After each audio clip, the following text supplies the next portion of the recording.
పార్టీల నాయకులు, పెద్దలు అందరినీ పరిచయం చేసుకుంటూ ముందుకు సాగుతూ ఉన్నారు. వివిధ శ్రీ పెద్దలంతా కూడా వేదిక ఇచ్చే ఆత్మీయత పల్లవిస్తున్నటువంటి సమయతలు మనపూర్వకంగా ధన్యవాదాలు తెలియజేసుకుంటూ ఉన్నాం. మీకు తెలుసు కదా, అమరావతి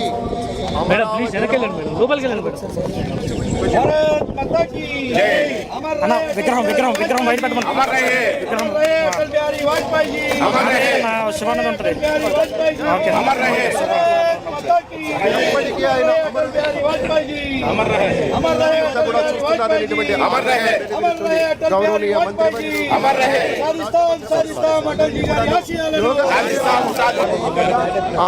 ఆ మిత్రత్వం మరింత బలీయమవుతూ ఆ మహనీయ మూర్తికి పుష్పాంజలులు సమర్పిస్తూ ఉన్నారు. వినమ్ర మనస్సుతోటి పుష్పాంజలులు సమర్పిస్తున్నారు మన అటల్ బిహారీ వాజ్పేయి గారికి.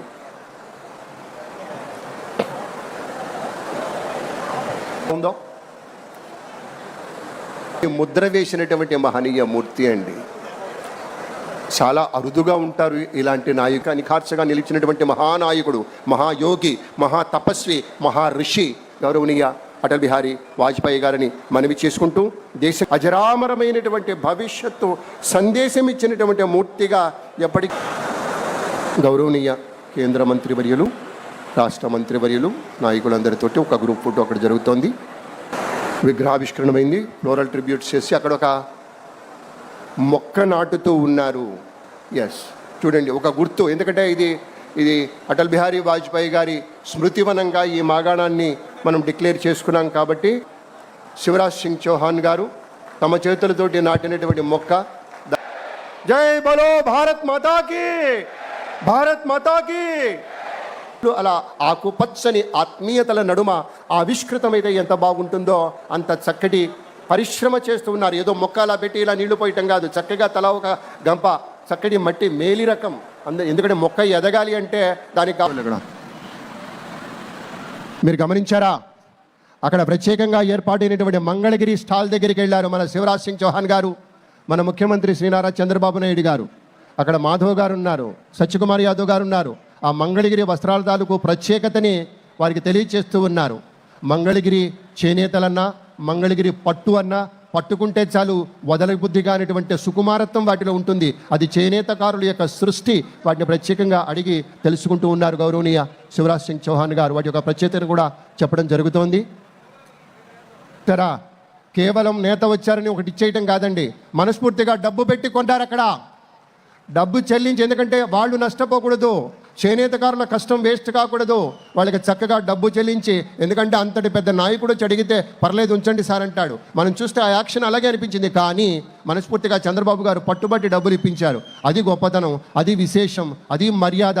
అది ఒక కళాకారుడి పట్ల, ఈ రాష్ట్ర పౌరుడి పట్ల, ఈ రాష్ట్ర చేనేత వస్త్రకారుడి పట్ల ఒక నేతకు ఉండేటువంటి నిబద్ధత అలా పుష్పటమైంది. ఇప్పుడు ఫోటో ఎగ్జిబిషన్ చూస్తూ ఉన్నారు గౌరవనీయ శివరాజ్ సింగ్ చౌహాన్ గారు, గౌరవనీయ పెద్దలందరూ కూడాను ఫోటో ఎగ్జిబిషన్లో సమస్తము అక్కడ ఏర్పాటు చేశారండి. మన అటల్ బిహారీ వాజ్పేయి గారు జన్మించింది మొదలు తదుపరి వారి యొక్క ప్రస్థానం ఎలా సాగింది అంతా కూడాను 1924 నుంచి కదండి, 24 డిసెంబర్ 25 అప్పటి నుంచి ఇవ్వడానికి మన భరతమాతకు, మనమంతా భరతమాత ముద్దు బిడ్డలమే. ఇక్కడ పుష్పాంజలి సమర్పిస్తున్నారు. దీపం జ్యోతి పరబ్రహ్మ అంటూ శ్లోకం వినబడుతూ ఉంది. భక్తి ప్రపత్తులతోటి మన దేశ భరతమాతకు వందనాలు సమర్పిస్తూ ఉన్నారు పెద్దలంతా కూడాను.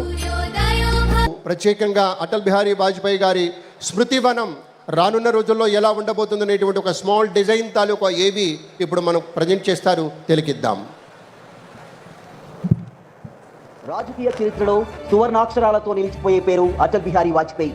గొప్ప రాజనీతిజ్ఞుడు, కవి, అద్భుతమైన వక్త అయిన వాజ్పేయి గారు 3 సార్లు ప్రధానమంత్రిగా దేశానికి అందించిన సేవలు చిరస్మరణీయమైనవి. 1924 డిసెంబర్ 25న మధ్యప్రదేశ్లోని గ్వాలియర్లో జన్మించిన వాజ్పేయి గారికి చిన్నప్పటి నుంచే కవిత్వం, రచన, ప్రజాసేవపై ప్రత్యేక ఆసక్తి. గ్వాలియర్లో విద్యాభ్యాసం పూర్తి చేసి తర్వాత రాజనీతి శాస్త్రంలో ఉన్నత విద్య అభ్యసించారు. క్విట్ ఇండియా ఉద్యమంలో చురుగ్గా పాల్గొన్న వాజ్పేయికి RSS తోనూ అనుబంధం ఏర్పడింది.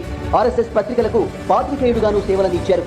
1951లో జనసంఘ్ వ్యవస్థాపక సదస్సులో శ్యామప్రసాద్ ముఖర్జీ గారు వాజ్పేయి గారి ప్రతిభను గుర్తించి వ్యక్తిగత సలహాదారుగా నియమించుకోవడంతో క్రియాశీలక రాజకీయాల్లోకి అడుగుపెట్టారు. 1953లో కశ్మీర్ స్వయం ప్రతిపత్తికి వ్యతిరేకంగా శ్యామప్రసాద్ ముఖర్జీ నేతృత్వంలో జరిగిన ఉద్యమంలో పాల్గొని ప్రత్యేక గుర్తింపు తెచ్చుకున్నారు. ముఖర్జీ గారి మరణంతో ఉత్తరప్రదేశ్లోని బలరాంపూర్ నుంచి లోక్సభకు పోటీ చేసి కేవలం 31 ఏళ్ల వయస్సులో పార్లమెంట్లో అడుగుపెట్టారు. జనసంఘ్ పార్లమెంటరీ పార్టీ నేతగా 1968లో పార్టీ అధ్యక్షుడిగా పనిచేశారు. ఎమర్జెన్సీ తర్వాత విపక్షాల ఐక్యత కోసం జనసంఘ్ను జనతా పార్టీలో విలీనం చేశారు. జనతా పార్టీ అధికారంలోకి వచ్చిన తర్వాత వాజ్పేయి గారు విదేశాంగ మంత్రిగా విశిష్ట సేవలందించారు. జనతా పార్టీ విభజన తర్వాత లాల్ కృష్ణ అద్వానీ, భైరాన్ సింగ్ షేకావత్ వంటి జాతీయవాద నాయకులతో కలిసి 1980లో భారతీయ జనతా పార్టీని స్థాపించారు. కేవలం 2 సీట్లతో మొదలైన బీజేపీ ప్రస్థానాన్ని వాజ్పేయి గారు తన నాయకత్వంలో 1996లో కేంద్రంలో అధికారంలోకి తెచ్చే స్థాయికి చేర్చారు. 1996లో తొలిసారిగా ప్రధానిగా బాధ్యతలు చేపట్టిన మెజార్టీ లేని కారణంగా 13 రోజుల్లో రాజీనామా చేశారు. కానీ విశ్వాస తీర్మానం సందర్భంగా ఆయన ప్రసంగం భారతీయ పార్లమెంటరీ చరిత్రలో చిరస్మరణీయం. 1998లో పోఖ్రాన్లో అణు పరీక్షలు నిర్వహించి భారత్ను అణుశక్తి దేశంగా ప్రకటించి దేశ భద్రత హోదాను ప్రపంచానికి చాటి చెప్పారు. కార్గిల్ యుద్ధ సమయంలో వాజ్పేయి గారి సైనిక దౌత్యపరమైన నిర్ణయాలతో భారత సైన్యం పాకిస్తాన్పై విజయం సాధించడమే కాకుండా ప్రపంచానికి మన సైనిక శక్తిని చాటి చెప్పింది. 1998లో సంకీర్ణ ప్రభుత్వాన్ని నడిపి 13 నెలల తర్వాత మరోసారి అధికారం కోల్పోయిన 1999లో తిరిగి ఘన విజయం సాధించి 3వసారి ప్రధానిగా బాధ్యతలు స్వీకరించారు. వాజ్పేయి గారి హయాంలో దేశంలో మౌలిక వస్తువుల కల్పన, ఆర్థిక రంగాలలో విప్లవాత్మక మార్పులు వచ్చాయి. ఆయన ప్రతిష్టాత్మకంగా చేపట్టిన సంస్కరణల్లో దేశంలోని 4 ప్రధాన నగరాలను అనుసంధానం చేస్తూ చేపట్టిన 4 వరుసల స్వర్ణ చతుర్భుజి ప్రాజెక్టు, గ్రామీణ ప్రాంతాలకు రోడ్డు వసతి కల్పించే ప్రధానమంత్రి గ్రామ సడక్ యోజన, లక్షలాది నిరుపేద కుటుంబాలకు ఆహార ధాన్యాలను అందించేందుకు అంత్యోదయ అన్న యోజన పథకాలను అమలు చేశారు. పేద ప్రజల సొంతింటి కల నెరవేర్చడమే లక్ష్యంగా వాంపే కాలనీల పేరుతో పక్కా ఇల్లు, మరుగుదొడ్లు నిర్మించి వారి జీవనానికి భరోసా ఇచ్చారు.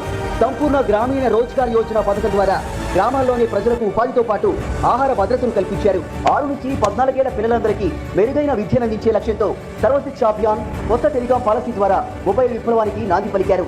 విదేశీ పెట్టుబడులను ప్రోత్సహించడం వంటి చర్యలతో ఆర్థిక వ్యవస్థకు కొత్త ఊపునిచ్చారు. రాజకీయాల్లో ఆయన అందించిన అపారమైన సేవలు, దేశాభివృద్ధికి ఆయన చేసిన కృషికి గుర్తింపుగా దేశ అత్యున్నత పురస్కారం భారతరత్నతో వాజ్పేయి గారిని శ్రీ నరేంద్ర మోదీ ప్రభుత్వం గౌరవించింది. ఒక గొప్ప కవి, దూరదృష్టి కలిగిన నాయకుడు, హృదయాన్ని అత్తుకునే మానవతావాది అయిన అటల్ బిహారీ వాజ్పేయి గారు 2018 ఆగస్టు 16లో కన్నుమూశారు.